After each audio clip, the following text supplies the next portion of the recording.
Después, ¿qué más vamos a ver? Pruebas de función hepática, de función renal, tenemos que pedir sí o sí. Podemos pedir ELISA para ver el tipo de veneno. Y dar bastantes exámenes, una biopsia de la lesión. ¿Pero qué nos va a decir la biopsia de la lesión? Que hay necrosis. Y imagenología de tórax, rayos X de tórax para ver si es que hay afectación a nivel pulmonar. Ahora, el tratamiento inicial, digamos que ha pasado en la casa, ¿no ven? Y ustedes están. Lo primero que tienen que hacer es lavar la herida con agua y con jabón y poner compresas frías. ¿Para qué? Para disminuir los agentes inflamatorios.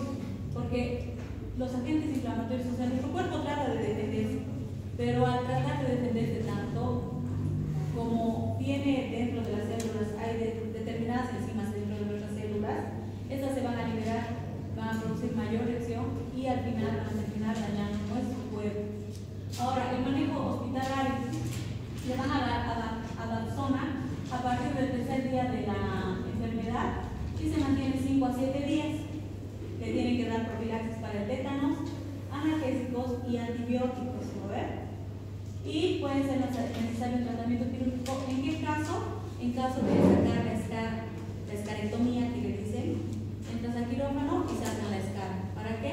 Para liberar ese tejido y que más pronto empiece a sanarse. Se usa un antídoto, generalmente en estos, y hay que hacer correcciones hidroelectrolíticas. ¿Por qué? Porque va a haber pérdida, ¿no ven? De líquido y de electrolitos. Entonces nosotros tenemos que hacer la reposición por la sudoración, por la orina. ¿Por dónde más se pierde electrolitos? Sudor, ¿qué más? ¿Cómo se diría el sudor en médico? Exudoración. No. ¿Qué? Anoten. Eso no. ¿Cómo se dice el sudor?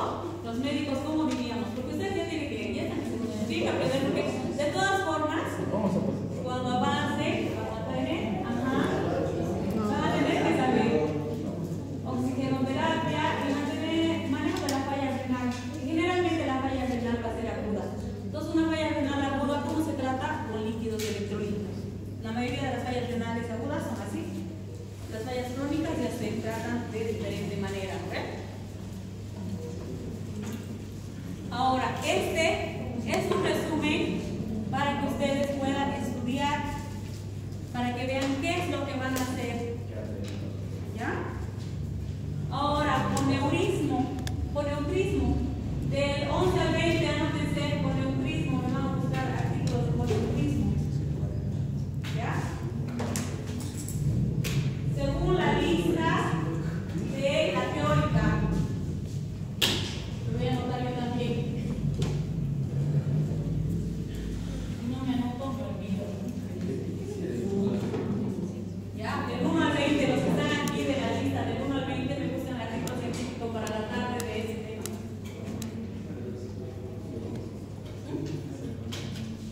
No sé, de los que dicen. Y los anteriores tienen que hacer del otro, del auxelismo, ¿no ven? Ahora, en este género están las arañas del género Moneoptera. Estas tienen una amplia distribución a nivel mundial y generalmente se les llama arañas de las bananas o arañas bananeras. Estas tienen 8 especies que están marcadas en diferentes zonas y habitan zonas selváticas, tropicales, subtropicales. Tienen hábitos errantes. Generalmente estas tienen una vida nocturna, lo que quiere decir que en el día no van a picar, van a picar en la noche. ¿Ya? Están asociados frecuentemente con el hábitat humano.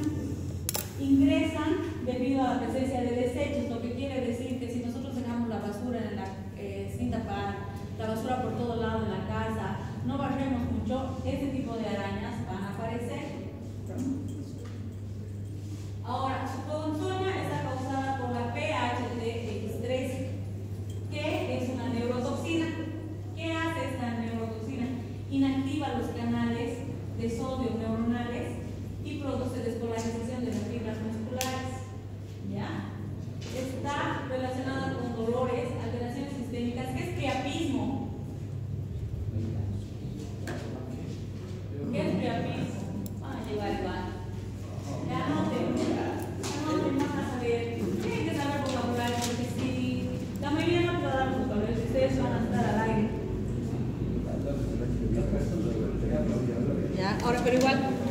anoten, priapismo, ¿ya?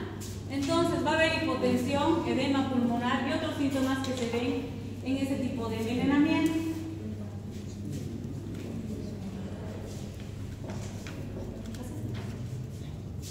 ¿Ya? Las manifestaciones clínicas. Este veneno se produce cuando hay un cuadro clínico de icroneurotismo o octerismo se llama. ¿Qué va a haber en esto? Va a haber dolor punzante, parestesias en miembros, donde se ha producido la picadura. El paciente les va a decir, en vez de parestesia, les va a decir, se me ha adormecido el brazo, ¿no ves? Porque eso es una parestesia. Va a haber edema, va a haber hiperemia, fasciculaciones musculares, que son las contracciones involuntarias del músculo. Cuando a veces estamos nerviosos, tiembla el ojo, ¿no ves? Esas son unas fasciculaciones, por ejemplo. O cuando hacemos mucho ejercicio, solito empieza a temblar un músculo, ¿no ves? Esas son las fasciculaciones que son diferentes a los calambres. Va a haber sudoración en el sitio de la mordedura. Ahora, dependiendo de los síntomas que tenga el paciente, vamos a ver qué va a ser leve, moderado o grave. Los pacientes de alto riesgo son menores de 10 años o mayores de 70 años. ¿Por qué? Los menores de 10 años ya hemos quedado que es por el tamaño, ¿no ves? Pero los mayores de 70 años, ¿por qué? Porque la mayoría de la gente adulta mayor tiene enfermedades asociadas, tiene comorbilidades, ¿no ves? Como decimos. Entonces, eso los hace más vulnerables ¿a qué? A tener ese tipo de ser más grave ese tipo de enfermedad. Ahora, el diagnóstico. El diagnóstico, ¿cómo lo vamos a hacer? Es clínico nomás. Antecedentes de cómo ocurrió la picadura y si es posible ver a la araña, como les he dicho, los pacientes les van a traer. Ahora, el tratamiento lo vamos a hacer con un suero antiofídico para las manifestaciones sistémicas. Va a haber compresas que pueden ser tibias en este caso, infiltración local o bloqueos anestésicos. ¿Por qué? Porque como el paciente va a tener mucho dolor en las extremidades, generalmente en las manos y los pies les va a picar, entonces un bloqueo anestésico hace que se adormezca toda la mano o toda la pierna o solo el pie y poderle tratar al paciente el dolor, que es por lo que más se va a fijar. Ahí está el número de ampollas que deben usar, dependiendo de si el cuadro es leve, moderado o grave. Anoten esto, los del grupo del 21 al 30, lactodectismo, de eso me van a dar su artículo. ¿Ya?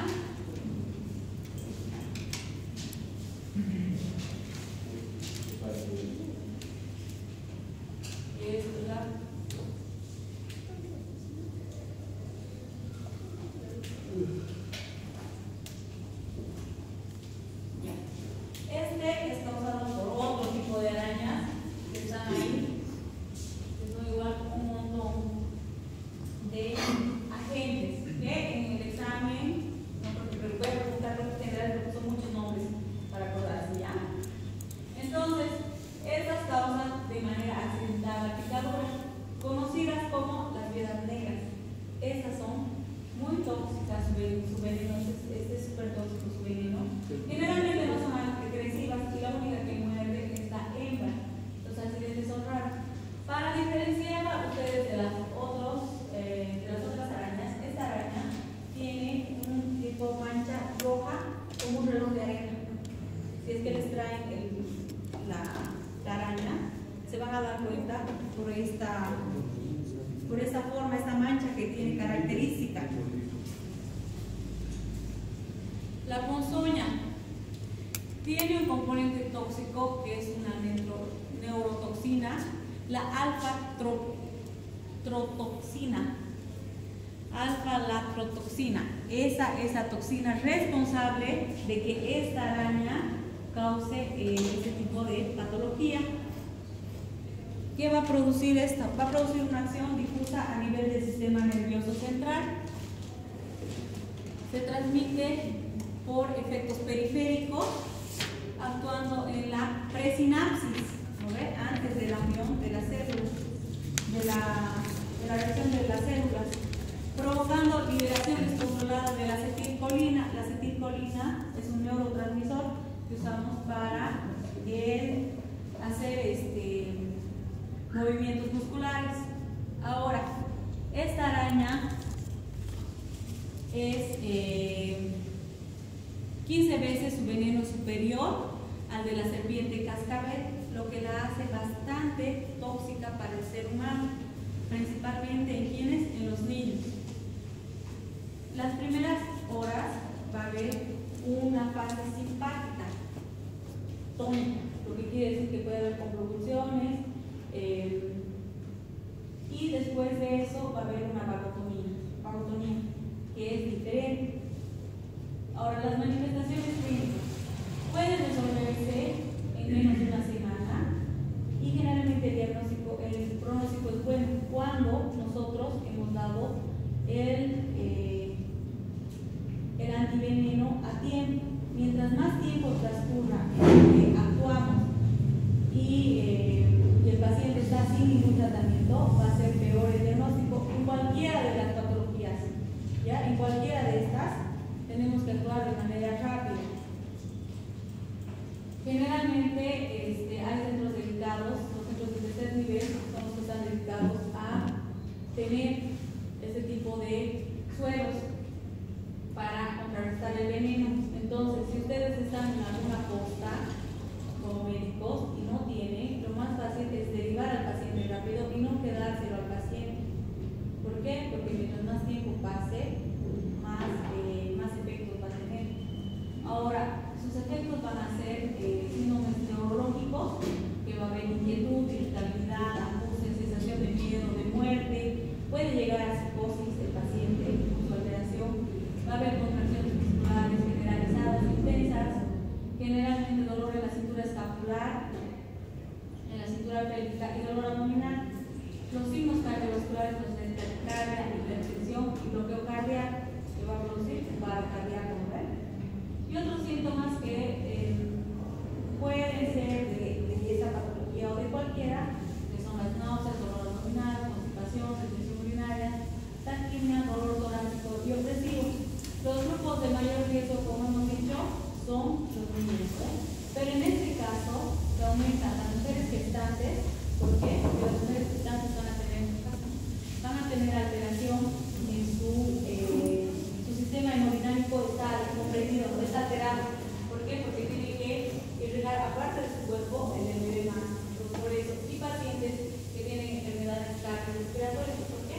Porque este veneno ataca generalmente al sistema cardíaco. Entonces, si ya estás predispuesto a que tienes una patología, sumado a esta picadura, el pronóstico es reservado para nosotros. Los grados de intoxicación, van a haber diferentes grados de intoxicación que puede ir desde la leve, moderada a grave, dependiendo de los síntomas que nosotros observemos en el paciente. Puede haber, en lo último, puede haber en la grave, puede haber la taquicardia o bradicardia, que puede afectar de las dos maneras. Digamos que un paciente tiene bradicardia sinusal, que es una bradicardia, disminución de la frecuencia cardíaca, ¿no? Disminución de la frecuencia cardíaca sinusal, quiere decir que está normal. Generalmente los pacientes que hacen bastante ejercicio tienen bradicardias. ¿Por qué? Porque su corazón está acostumbrado a que hagan ejercicio, entonces mantiene un ritmo regular. ¿Ya? Entonces, esos pacientes, si les pica la viuda negra, ¿qué va a pasar? Ya tiene bradicardia. Si les produce más bradicardia, va a producir asistolia, ¿no ven?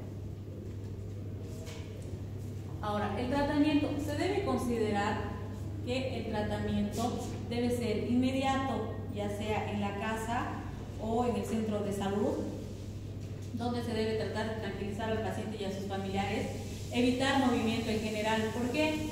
Porque cuando nos movemos aumenta la frecuencia cardíaca, aumenta la circulación sanguínea y el veneno está en la sangre. Entonces nosotros vamos a hacer que el veneno se esparza más rápido mientras más movimientos hacemos. Tratar de capturar y atrapar a la araña que la mayoría de las veces se puede. Y en el hospital, ¿qué vamos a hacer? Vamos a hacer una evaluación clínica y laboratorial. Vamos a determinar el grado de severidad según los síntomas que hemos visto hace rato. Vamos a ver el grado de severidad que puede tener.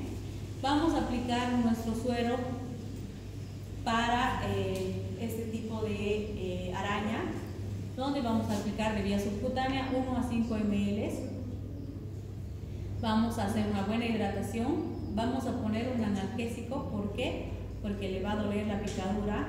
Vamos a administrar gluconato de calcio. ¿Para qué? Para las contracciones musculares, ¿ves? Y vamos a administrar diazepam. ¿Para qué administramos el diazepam? Para que la persona se tranquilice, ¿no ves? ¿Por qué? Porque eso produce contracciones musculares. Entonces, al producir contracción muscular, el músculo necesita sangre. Entonces, va a llamar sangre y va a sacar sangre. El corazón va a ir, va a aumentar la circulación. Nosotros para eso usamos. Y antiarrítmicos, ¿por qué? Porque va a producir alteraciones cardiológicas. Entonces, nosotros vamos a usar los antiarrítmicos en este tipo de pacientes para tratar de proteger el sistema cardíaco. Generalmente el paciente, si es que es una lesión leve, lo podemos observar 24 horas. Todos los pacientes que han sido picados deben ser observados, sí o sí. Aunque sea en emergencia, sí, ¿verdad? Pero deben ser observados. ¿Por qué? Porque no todos reaccionan de la misma manera ni al mismo tiempo. Entonces, se debe usar una vía intravenosa y tenerlo ahí al paciente, ¿ya? Ahora, los accidentes causados por glucosa, esos van a ser de 31 a 40 artículos. Vamos a ver si alcanza. ¿Ya?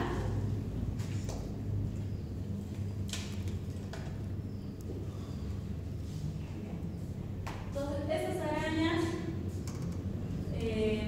son llamadas arañas de jardín.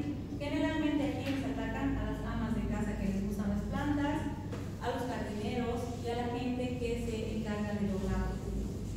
¿Qué va a producir estas? Son cazadoras nocturnas, tienen una forma de flecha, ven que es diferente a la otra, ¿no ven? La otra tenía un reloj de arena, esta tiene forma de flecha, palpita. No son agresivas con el hombre, producen picaduras en manos y pies y no hay necrosis, el dolor pasa en pocas horas y el tratamiento generalmente es en casa. Pero es importante que si el paciente viene, ustedes le den las indicaciones y tal vez darle algún analgésico para el dolor, ¿no? Pero viendo ya nosotros a la araña sabemos que no es tóxica, que no va a producir nada, que solo es la sintomatología, lo que tenemos que tratar son los síntomas en general. Ahora, tarántulas. Es peligrosa, van a buscar tarántulas de su más, no hay mucho de este. Y tarántulas. Aquí tarántulas, ¿ya? Aquí no encuentran de este, tarántulas. Tarántulas, ahí. ¿Ya? Van a buscar de su artículo. Las tarántulas, todos hemos visto tarántulas, sé que es bastante, ¿no? En época de verano se ven bastantes tarántulas. ¿Estas qué hacen? Estas son de gran tamaño y lo que nos produce la lesión son sus pelos urticantes. Los pelitos que tienen. La ponzoña es poco tóxica para el ser humano.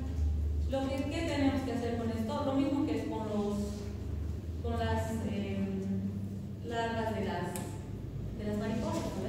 Si es que ven los pelos urticantes, utilizar una cinta adhesiva y retirar. ¿Por qué? Porque mientras más tiempo permanezca ahí, más lesión va a causar, más daño, más molestias. Ahora vamos a hablar de los escorpiones o alacranes. ¿Ya? Aquí, ¿qué vamos a hablar? Generalmente son picaduras accidentales ocasionadas ya sea por escorpiones o alacranes, cualquiera de los dos nombres que pueden utilizar. Actualmente se conocen que hay 1.500 especies en todo el mundo, pero solo 25 son causantes de accidentes en humanos. Entonces es muy poca la probabilidad de que nos cause algún tipo de daño. Viene de dos palabras que pueden usar, del latín o del griego, dependiendo de cuál sea. En el latín, Scorpios, y en el árabe, se encuentra en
es venenoso. Es venenoso es cuando tiene pinzas delgadas. En sus manitos, ¿sabes? Tiene pinzas delgadas y pinzas cortas y gruesas cuando no es venenoso. En el caso del aguijón del que no es venenoso es simple, mientras que el del que es venenoso tiene doble aguijón. ¿Se dan cuenta ahí? Entonces por eso se van a dar cuenta. Además que el cuerpo del que es venenoso es de color amarillo marrón y tiene líneas longitudinales. El otro solo va a ser del simple color, pero los dos, o sea, al picarte, como la mayoría de la gente no sabe, van a decir que se han picado un alacrán que es venenoso y van a hacer problemas. Igual la picadura duele de todas formas. La biología de los alacranes. Estos artrópodos son generalmente solitarios y son más activos en la noche. De día no los vamos a ver.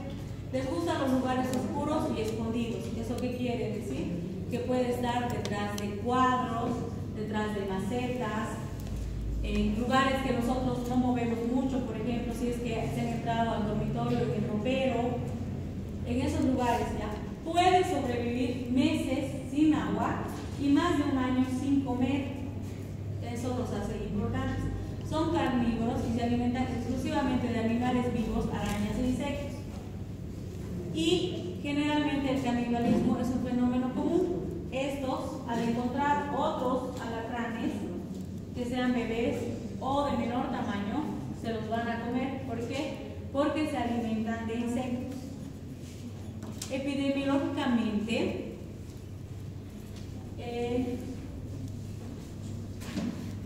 es importante que sepan que los que hay en América, o sea aquí en Bolivia, son centruroides o los Pithius, que son la familia que más va a afectar al ser humano en esta área. Son factores de riesgo para que los alacranes estén por ahí, es que haya hacinamiento y alta densidad demográfica. Los hacinamientos, ¿por qué? Porque la gente al estar mucho tiempo junta o estar muy reunida, todos producen basura y algunos no son limpios, ¿ven? Entonces eso va a producir que haya más, podamos estar expuestos a este tipo de picaduras. Falta de saneamiento, el crecimiento desordenado de las viviendas, el acúmulo de basura o materiales de construcción. ¿Por qué? Porque a ellos les gusta estar en lugares oscuros. Ahora, la fisiopatología, ¿qué va a pasar? El alacrán nos va a picar y va a aparecer los síntomas a los 2 minutos. Su vida media es más o menos de 36 horas y su vida media con el flavoterápico, que es el antiveneno, sería 124 horas. ¿Qué va a hacer esto? Va a ir donde los receptores de histamina. Los receptores de histamina que producen dolor y paresia. Va a haber irritación de los nervios. Va a haber un sistema neurovegetativo y un sistema que va a atacar el sistema simpático y al parasimpático. ¿Cuál es la toxina que nos afecta? Las escorpaminas. Esta tiene una acción neurotóxica que va a actuar sobre los canales de sodio, potasio y calcio y va a producir una despolarización anómala, lo que quiere decir que va a ser un cortocircuito en la despolarización de las células y va a producir un síndrome neuroexcitatorio mixto y una tormenta autonómica. ¿Sí? Es como si el cuerpo de nosotros estuviera en corte, ¿no ven? Como cuando encienden un foco y el foco se está por quemar, ¿no ven? Se apaga y se enciende. ¿Se dan cuenta? ¿No ven? Eso va a pasar en el cuerpo. O sea, va a empezar a tener palpitaciones, temblores. El paciente va a querer reaccionar a eso, va a querer, incluso puede relajar el interés, cosa que no es normal, ¿no ven? Entonces, el paciente va a tratar de controlar y no va a poder. ¿Por qué? Por toda la toxina que nos va a inocular el alacrán. Ahora, las manifestaciones clínicas depende, ya saben, de la edad, el tipo de paciente y las enfermedades y las comorbilidades que tenga. Pero generalmente va a haber un eritema doloroso al principio, inmediatamente que produzca la picadura, y que suele mejorar a las 48 horas. Los efectos sistémicos son poco frecuentes y la mortalidad es rara, pero dependiendo del tipo de insecto que nos pique. Si es un alacrán venenoso, va a ser la mortalidad elevada. Ahora los síntomas van a ir de leve, moderado a grave, dependiendo de los síntomas que nos hagan causar el tiempo transcurrido entre la picadura y el que nosotros como médicos actuemos o el que los familiares traigan al paciente, porque a veces también tardan en traer al paciente y ¿qué hacen? Los familiares escupirle coca, escupirle coca en la herida, que se orine en su mano también es escuchado, porque supuestamente se saca el veneno de algunos, van a escuchar un montón de cosas que uno a veces se sorprende, pero mientras pasa ese tiempo o le llevan hasta Yatir, que es médico naturista, ¿no ve? Va a pasar un tiempo hasta que viene donde nosotros. Entonces, generalmente vamos a encontrar nosotros al paciente en qué? En un grado grave de su clínica. Ahí vamos a evaluar nosotros sus síntomas y vamos a ver qué alteraciones hay. Pero principalmente en el caso grave va a haber cambios en el electrocardiograma, que son importantes. Ahora, las alteraciones bioquímicas. ¿Eso qué quiere decir? Que va a alterar a nivel sanguíneo, va a haber alteraciones a nivel del páncreas, va a producir una pancreatitis aguda. En la orina también vamos a ver alteraciones, vamos a ver alteraciones en el ecocardiograma, en el electrocardiograma y en los rayos X, si es que esto avanza más.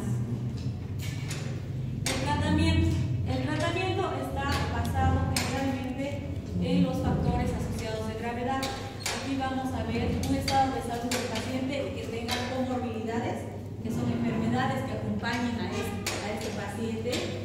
Las edades menores de 5 años, mayores de 65 años, en todo caso, afectan más. El género del alacrán, que depende del bicho que nos pique, ¿no? Porque hemos dicho que hay insectos que son alacranes que son venenosos y otros que no son venenosos, o tienen menor carga de veneno, y la cantidad que se ha inoculado. ¿Por qué? Porque no siempre el escorpión nos va a picar una vez, nos puede picar 1, 2 o 3 veces, dependiendo del estímulo que le demos. Por ejemplo, los niños de 2 años no va a retirarse, ¿no ve? Le va a seguir pegando. Entonces, ¿qué va a ocasionar eso? Que el insecto siga produciendo picaduras. Igual las personas adultas mayores no tienen muy buenos reflejos, entonces no se van a ir y puede producir más picaduras. ¿Ya?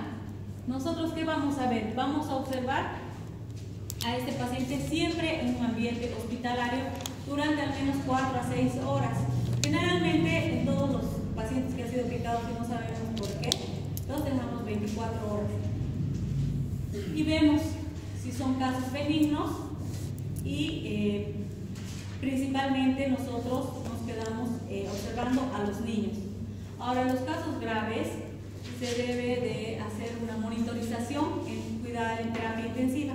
¿Por qué? Porque como va a haber alteraciones electrocardiográficas y vamos nosotros a aplicar el antiveneno, pero tenemos que ver cómo va a ir evolucionando, lo vamos a internar en terapia intensiva al paciente.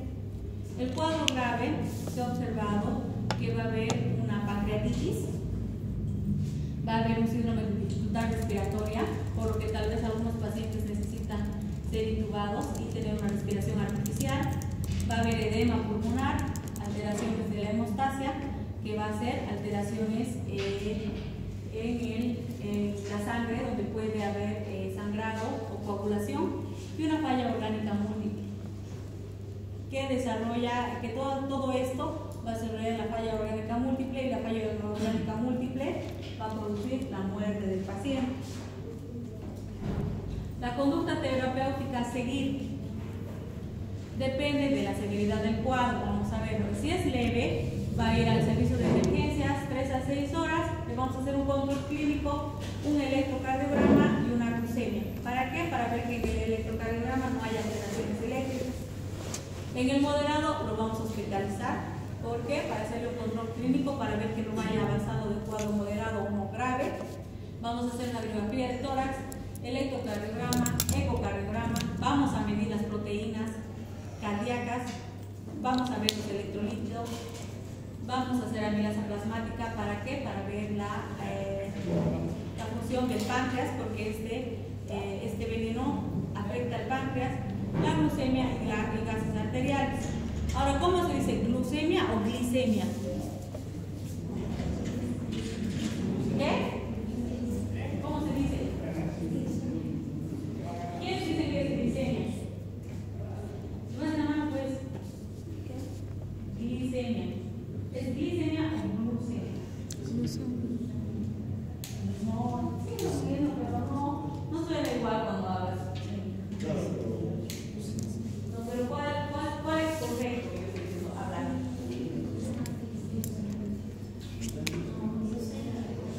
¿Por qué? Porque no usas glucosa, ¿ves? Es glucosa.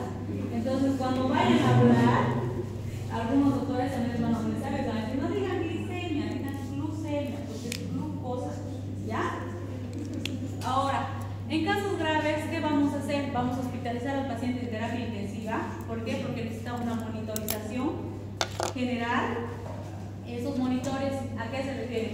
Va a haber un electrocardiograma constante de ese paciente, va a estar monitorizado, va a estar monitorizada su saturación y vamos a ver cómo va evolucionando el cuadro clínico poco a poco, si es que necesita más atención o menos, o va disminuyendo de grado.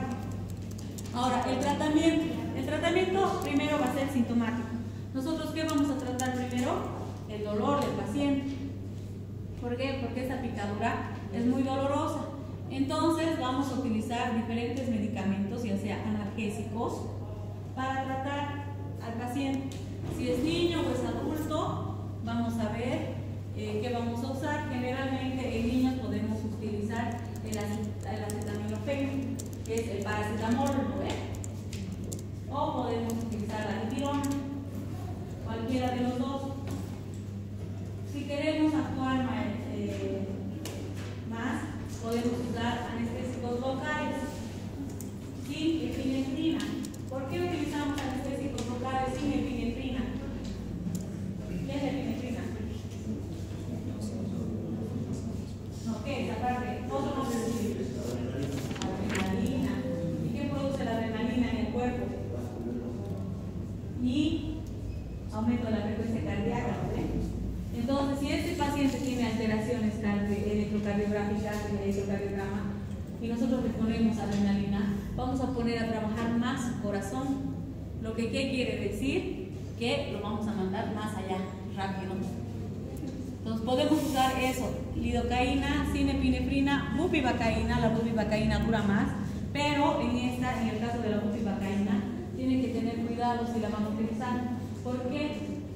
Porque este medicamento anestésico, si lo colocan sin aspirar, y por mala suerte le dan un vaso, a su paciente le va a dar un paro cerebral y no sale del paro. Entonces, mejor si es que vamos a usar lidocaína. Ahora, si vamos a usar lidocaína, viene al 2%, ¿no ves? Sí, viene. Ya viene al 2% ya la lidocaína. Entonces, ¿qué van a hacer? Ustedes, si tienen que hacer una infiltración de cualquier cosa que vayan a hacer, siempre diluyan su anestésico.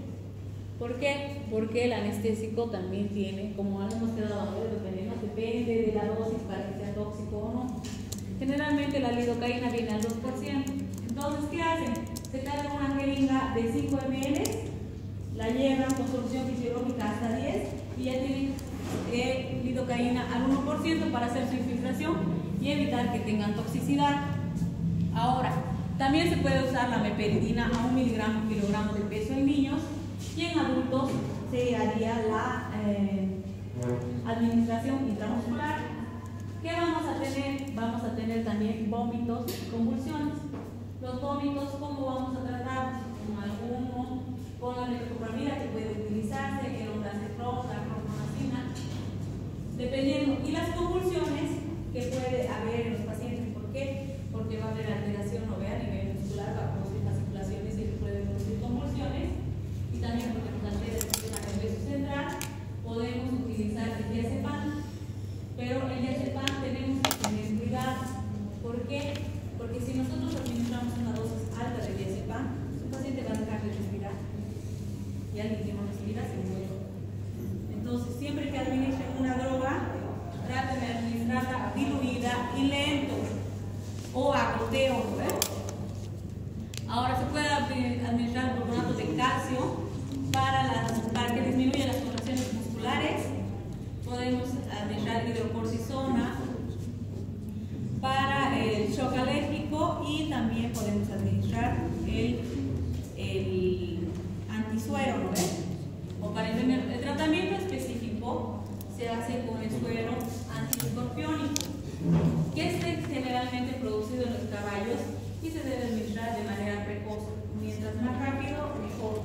La cantidad va a depender del cuadro clínico y del tamaño del paciente, pero mínimo se deben administrar 0.2 miligramos de veneno. Ahora, la primera elección debe ser el flavoterapéutico polivalente, intravenoso en los primeros 30 minutos. Es de vital importancia que nosotros lo administremos lo más rápido posible porque tenemos la hora dorada que le dicen, ¿no? Que casi todas las patologías tienen la hora dorada, donde mientras más rápido estés dentro de esa hora de tiempo, vas a tener mejores resultados en el paciente que si dejas que pase ese tiempo. ¿Ya? Entonces nosotros, la hora dorada serían 30 minutos, ¿no? Ahora, vamos a evitar las complicaciones renales si es que actuamos a los 30 minutos y la sobrevida de 100% si es entre las primeras 2 horas que se le administra. Ahora, la población de riesgo, como hemos quedado, son los niños menores de 5 años, mayores de 60 años, los desnutridos, los diabéticos, hipertensos, nefrópatas y las mujeres embarazadas. Dependiendo del grado de presentación que tenga el paciente después de haber analizado los síntomas, nosotros vamos a ver qué tipo de medidas vamos a tomar. En todos los casos es importante dejar al paciente en ayunas. ¿Por qué? Porque si el paciente va a estar teniendo vómitos, náuseas, nosotros podemos, al darle comida, podemos hacer que se broncoaspire por un lado, podemos hacer que se lesione la garganta, porque hay gente que no masca bien la comida, solo traga, no se puede lastimar la garganta. Y otro es que si tenemos que pasar la terapia intensiva porque su cuadro clínico ha subido de nivel, cuando tengan que intubar, el paciente puede vomitar y podemos causar la muerte. Entonces, todos los pacientes con intoxicación los vamos a dejar en ayunas, ¿ya? Se deben observar los pacientes y dependiendo de si es de bajo riesgo, vamos a analizar si nuestro paciente con intoxicación leve es de bajo riesgo o de alto riesgo para aplicar o no el suero. Igual en la intoxicación moderada, igual en la intoxicación severa. Ahora, los medicamentos contraindicados son los siguientes. Como esa picadura, este veneno va a producir alteración a nivel de la respiración, nosotros no podríamos darle medicamentos que van a disminuir la respiración, o sea, que van a bloquear, que van a producir que el paciente deje de respirar. Y ahí están los opiáceos, el fenobarbital, la morfina, que dependiendo de la dosis pueden hacer que la persona, y dependiendo del tóxico, pueden hacer que la persona deje de respirar. Sumado a lo que ya tiene dificultad respiratoria, nosotros le vamos a ayudar a tener una alta celestial. ¿Ya? Pero, la atropina, ¿qué hace? Aumenta la frecuencia cardíaca, ¿no ves? Entonces, nosotros no podemos dar ese medicamento, ¿ya? Y las complicaciones de la picadura son la insuficiencia cardíaca, la dificultad respiratoria, el edema cerebral que puede causar, las convulsiones, pancreatitis y diferentes patologías que vamos a ver. La prevención. Yo antes de llegar aquí, siempre veía a la gente, a mis compañeros en la residencia, que todos se pueden comparar con esto. La mayoría de la gente que va al campo o que es del campo, agarra, se echa en la cama a levantarse, siempre se ponen sus zapatos y van a tirar. ¿Por qué? Porque estos insectos se pueden esconder en el zapato. Y no nos van a picar porque nosotros les estemos molestando, sino porque hemos metido el pie y los vamos a pisar. Entonces se van a defender, ¿no ven? Es importante entonces que sacudan sus zapatos y su ropa si es que van al campo. o si es que, porque en sus casas no creo que haya, pues, ¿no ve? Deben evitar andar descalzos. Después, evitar acumular cosas de construcción como ladrillos, cuando derrumba la casa. ¿Por qué? Porque ahí también les gusta estar, no acumular la basura. Es importante eso, mantener limpia la casa, aseada, desinfectada, utilizar rejillas en las áreas sanitarias, porque a veces esos insectos andan por los desagües. Colocar mallas en las ventanas